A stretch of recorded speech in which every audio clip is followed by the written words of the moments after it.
Hey guys, welcome to the Madcap Report. I'm Fury, and with me, as always, is my good friend Malcolm. We've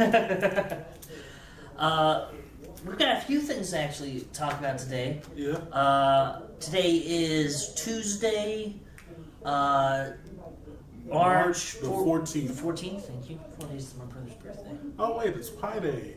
Oh, so it is. We got pie, apple pie, cherry pie. I'm feeling a bit like Dean from Supernatural. It's his favorite day of the year, Pie Day. Yeah. Funny enough, I was thinking Twin Peaks. God, we are such nerds. But we do have a couple of things to cover. What was on last night? It was any of it? Supergirl was on last night. Did you see it? Because I missed it. I didn't see it. Honestly, I'm a couple of weeks behind on Supergirl. So am I. It's just like every Monday, like something comes up, and it's just like, oh yeah, I forgot to watch Supergirl. Yeah. I feel bad because that show was actually really good, and you know, it got a slow start back when it was on CBS. Yes. But like season 1 really turned itself around by the end, And on CW, it's just become incredible. Yeah. I will say, Supergirl was a great show, so the episode was probably really good. Yeah. Tonight we have Flash and Legends. Flash. This looks like it's going to be an exciting episode of The Flash. And see, I really like The Flash. I actually like it more than Green Arrow because I do some. You know my opinions on Green Arrow. Yeah. We've expressed them a few times, so we won't go in there. Although I will say I love Stephen Amell, and he's amazing as Ollie. I love his acting of him at night. The new Black Canary is actually really good. Really? Yeah. I'm behind on. And if I had to pick a favorite DC show right now, it's Legends of Tomorrow. Yeah. Like Legends of Tomorrow is one of those shows that it seems so silly when they first announced it that a lot of people didn't take it seriously. However, this is the show I feel that's the most willing to be a comic book show. Yes, it is. They're willing to do the ridiculous things. Although, watch Powerless. There are a couple of times there that they do go into it. Like one episode, the main character's dating one of the Riddler's henchmen. Oh, that's great. While the three male principals are all off trying to get in touch with Batman and return his Batarang or something like that. And you get to see Alan Tudyk dressed as Robin. Oh, that's hilarious. Think about that. Alan Tudyk put on a Robin costume. As a side note, I feel like Batman should just have like Batarang recycling bins all over Gotham. Well, he never leaves them behind. That's the thing. That was the big thing. He never leaves anything behind. Yeah. A lot of adaptations of Play It Fast and Loose with that one. Yeah. So that is a fun show to watch, and that's on Thursdays. So check that out. Also, mainly we're going to talk a little about Power Rangers because it is coming out soon. Very nice. Monday, though, we're going to have to talk about Andromeda. Oh, yeah. But today, we're talking Power Rangers, because we got a little bit of Power Rangers news. On Twitch TV, actually, Yep. every episode of Power Rangers that's ever been made is available. So if you've got like Twitch, 700. 800. It's 800 something 800 something episodes. I was just looking at it. I forgot to write down the number. But every episode of Power Rangers ever produced is on Twitch. Yeah, Twitch TV. Amazing work. It's funny they do stuff like this. I remember when they did it with The Joy of Painting with Bob Ross. God, yeah. I remember that. They used to put that on at school, remember? Mm-hmm. Hey, as a personal side note, not to go off on a tangent, if you actually watch that show, Bob Ross gives amazing advice. He does. And you know what? Go off on tangents. Think about how often I do it. Yeah. I mean, like, I watched this, like, they put a couple of episodes up on Netflix a few weeks ago So I decided to watch him late at night when I'm getting ready to go to bed because it's relaxing stuff to watch. It is, absolutely. You know, despite being annoyed at how good he is at what he does. But, like, he just sits there the whole time, calmly reassuring, just, you know, like, hey, your painting doesn't have to end up like mine. I do my thing. Your painting, it's your world. Create what you want to create in it. And, like, as a creative person, it's like, it's nice to hear somebody say Yeah, that. it's a nice Sentiment. thank you. You know what I'm like. I'll have a word and then I'll go, Yeah. come back. But also in Power Rangers news, 2 of the original cast will be returning. That's right. Gonna have a couple of cameos, baby. And it's the ones we should have known were coming. Yeah. Jason David Frank, who we all know played Tommy Oliver, nearly every young boy's favorite Ranger. Everyone wanted to be Tommy. Yeah. I wanted to be Tommy because he had the best girl. He had Kimberly, who's played, of course, by Amy Jo Johnson, who, funnily enough, is the other cameo. And I'm That's kind of right. excited to see how they're going to do this. Who are these two going to be playing? Yeah. I also have one other bit of news about that movie. Oh, really? From the report I've read, when the credits start rolling, don't leave yet. There's going to be an after-credit scene? I heard mid-credit scene. Mid-credits, okay. Oh, like they did with Doctor Strange. Yeah. There was the mid-credit scenes and the after-credits. So they're going to do a mid-credit scene. Okay. Okay. Cool. But So that's something to look out for. I'm actually kind of excited about this, and it makes me feel like such a kid to be so excited about Power Rangers movie. You know the original Mighty Morphin Power Rangers movie? Yeah. When that came out, I went there for my birthday. It was my birthday thing. Me and my pals went and watched Mighty Morphin Power Rangers. Nice. I definitely think I went and saw it in theaters as a kid, which is funny. I shared this picture on Facebook a little while back.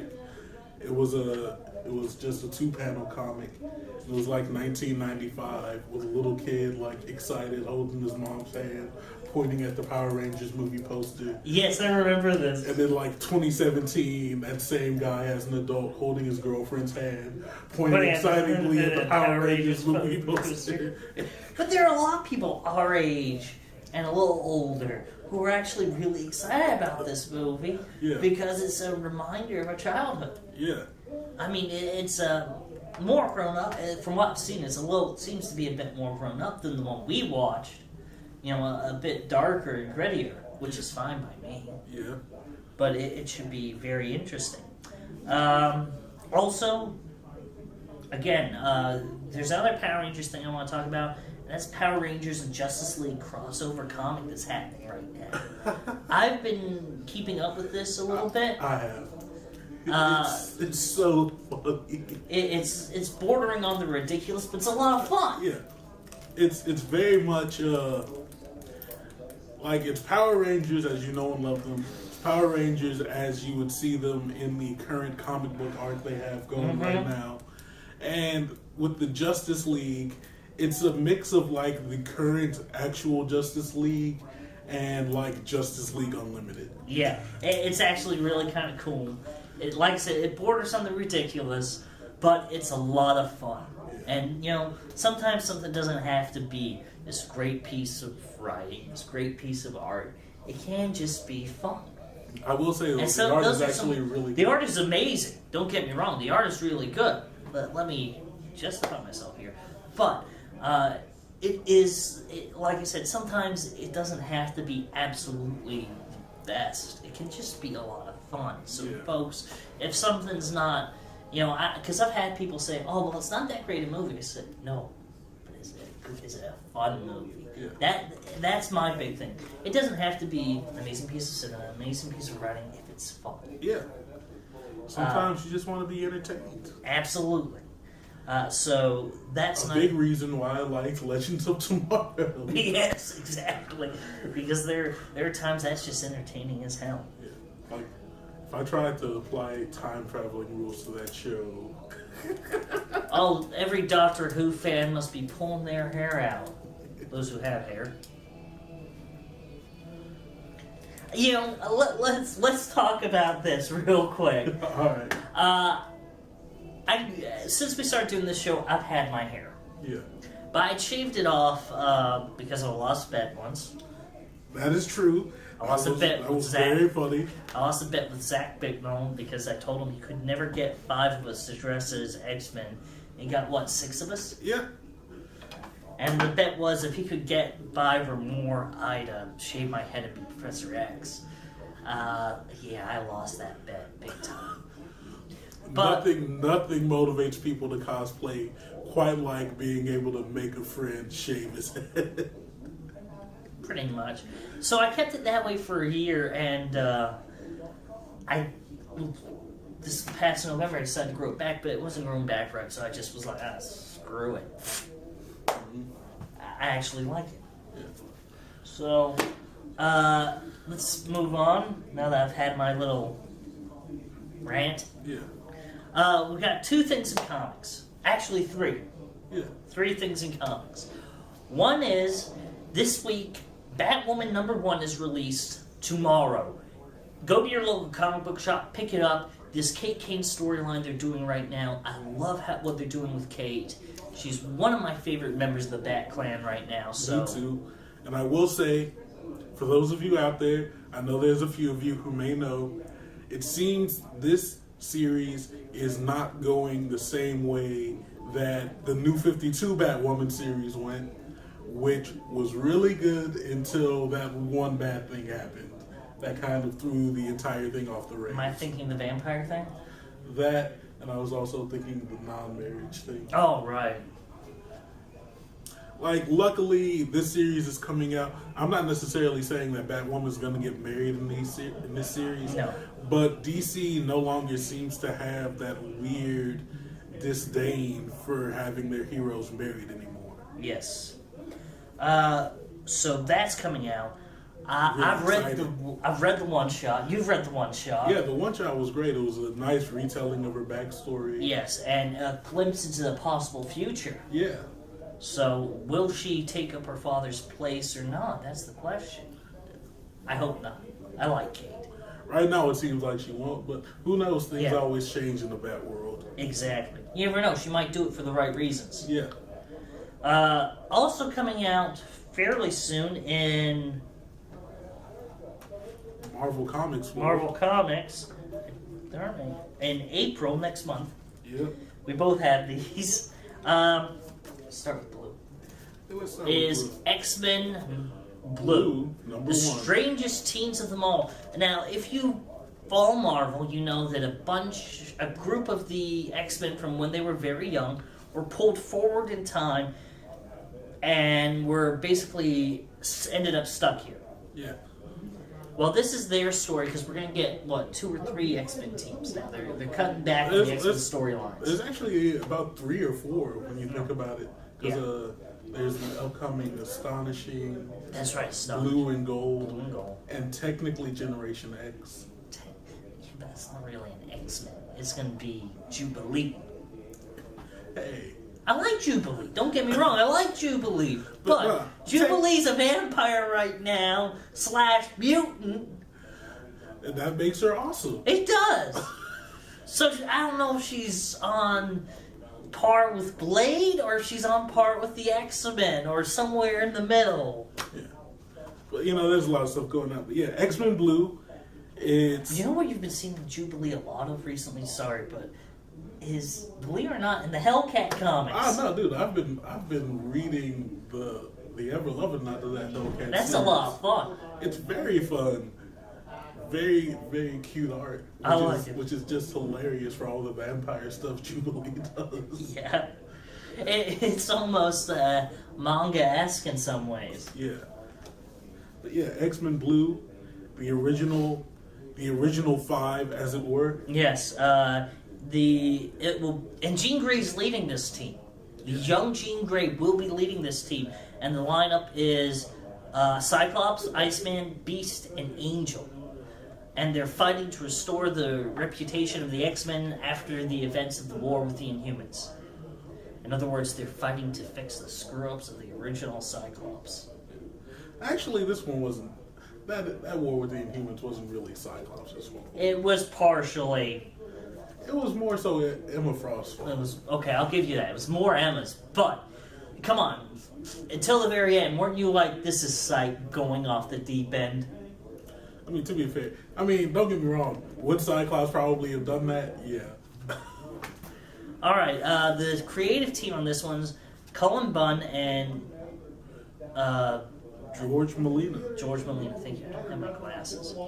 Which, pretty surprising because Cullen Bunn these days is more well known for writing stories about the older characters, like his run on Magneto's solo series and his follow-up to that in the most recent run of Uncanny X-Men, which saw Magneto leading a team involving such characters as Psylocke, Phantom X, and Sabretooth, of all people. Yeah. This is a real change of pace for him, and I'm kind of excited to see what he does with it. Yeah. Also coming out in April is another X-Men title. So, again, this is part of the Resurrection Spotlight for the Resurrection series that's happening in June. I think so, yeah. I think it's in June. And that's Weapon X. The Deadliest Mutants on Earth is the title on this one.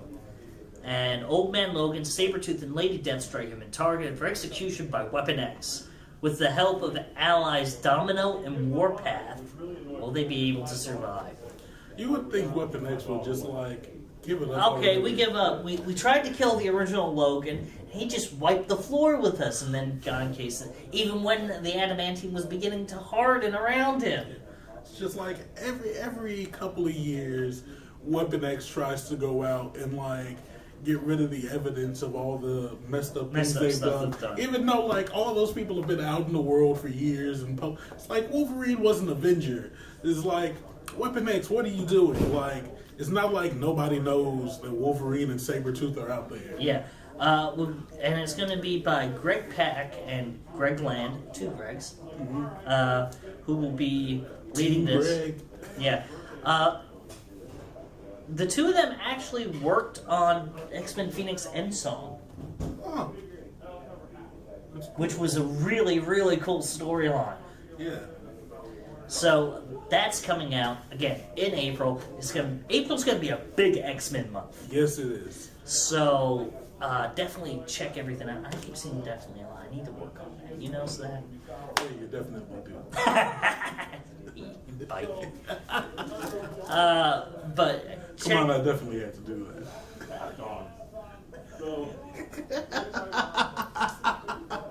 This is the crap I put up with. You definitely do.